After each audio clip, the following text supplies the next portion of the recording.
bathed by the reflections of the shimmering Adriatic, and with an old town surrounded by the walls that have withstood centuries of turmoil, the Croatian city of Dubrovnik remains one of Europe's most enduring treasures.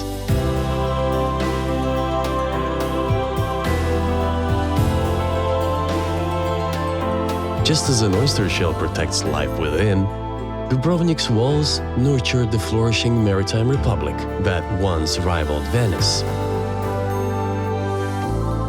For centuries, this city of stone and light has dazzled visitors, none more so than the romantic poet Lord Byron, who named the city the Pearl of the Adriatic.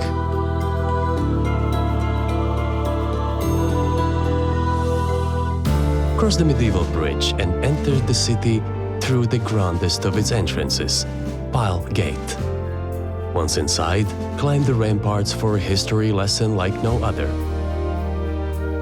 Dubrovnik's walls first rose in the 7th century, but most of what stands today was built in the 14th and 15th centuries to repel Ottoman attack.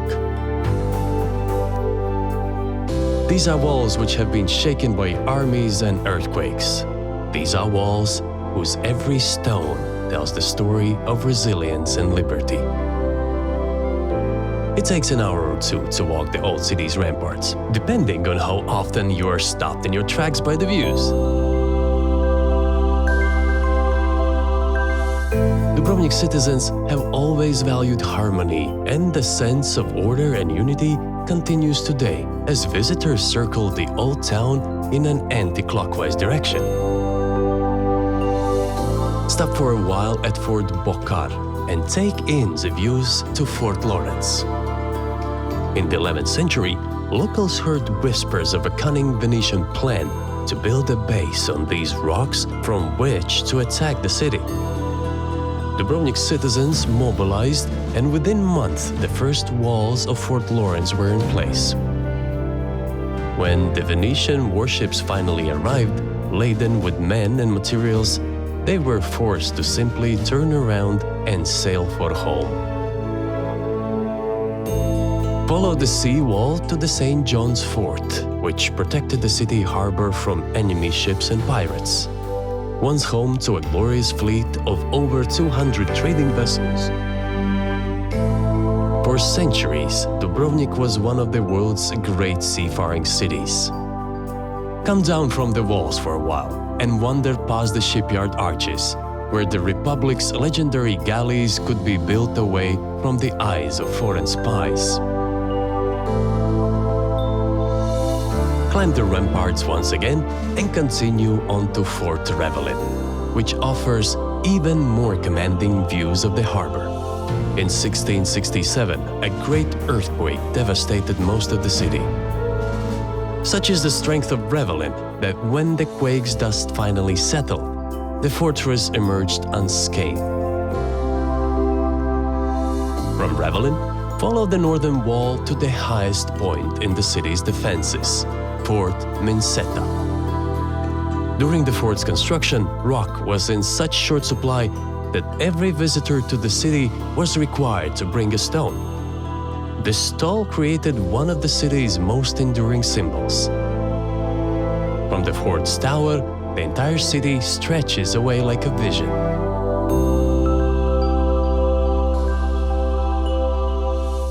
Once you've arrived back at the Pile Gate, it's time to descend into the streets of the Old Town.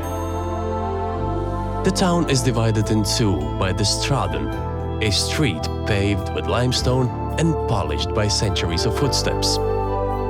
Linking two of the city's gateways, the Stradon is marked at each end by a bell tower and a fountain.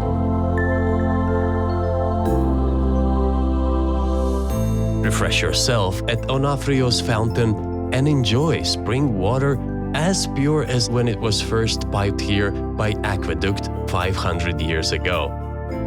Facing the fountain is St. Xavier Church, one of the few Renaissance-era buildings to survive the earthquake of 1667. Next door, step into the cool confines of the Franciscan Monastery. Explore the historical exhibits, and order an elixir from one of the world's oldest functioning pharmacies. Not just a spiritual sanctuary, the monastery was built next to pile gates so that the resident monks would rush to its defense in times of attack.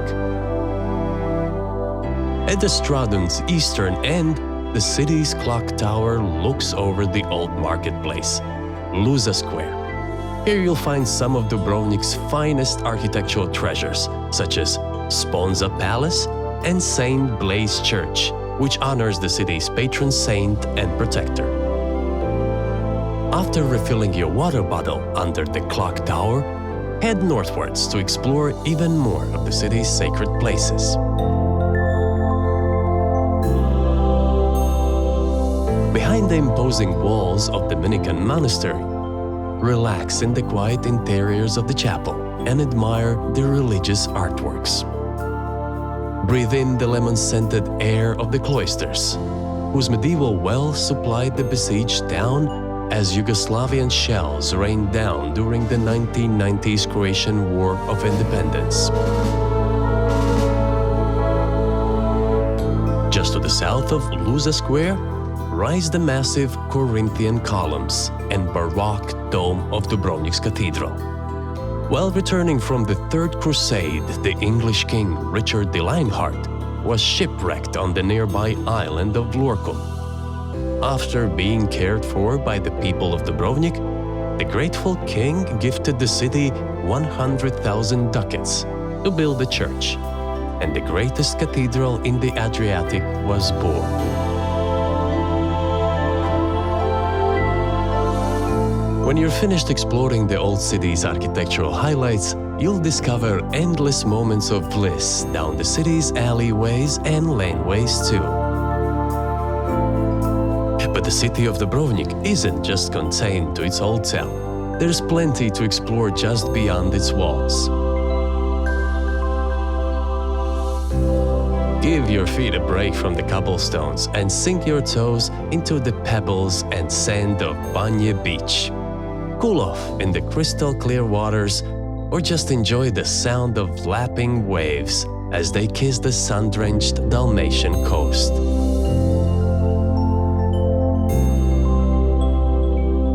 To the west of the old town, follow the promenade, past more beautiful beaches, peaceful bays, and old summer homes, all the way around to Dubrovnik's modern port in Gruz Harbor. While the gigantic cruise ships have replaced the little trading vessels of old, many of the things which make Dubrovnik so special haven't changed at all. The spirit of independence, the sparkling waters, and of course, those walls. All these things exist in a state of perfect timelessness. Throughout the ever-swirling, ever-shifting tides of time, the pearl of the Adriatic has continued to shine. Today's Dubrovnik welcomes and enchants all those lucky enough to pass through its gates, just as it has for centuries.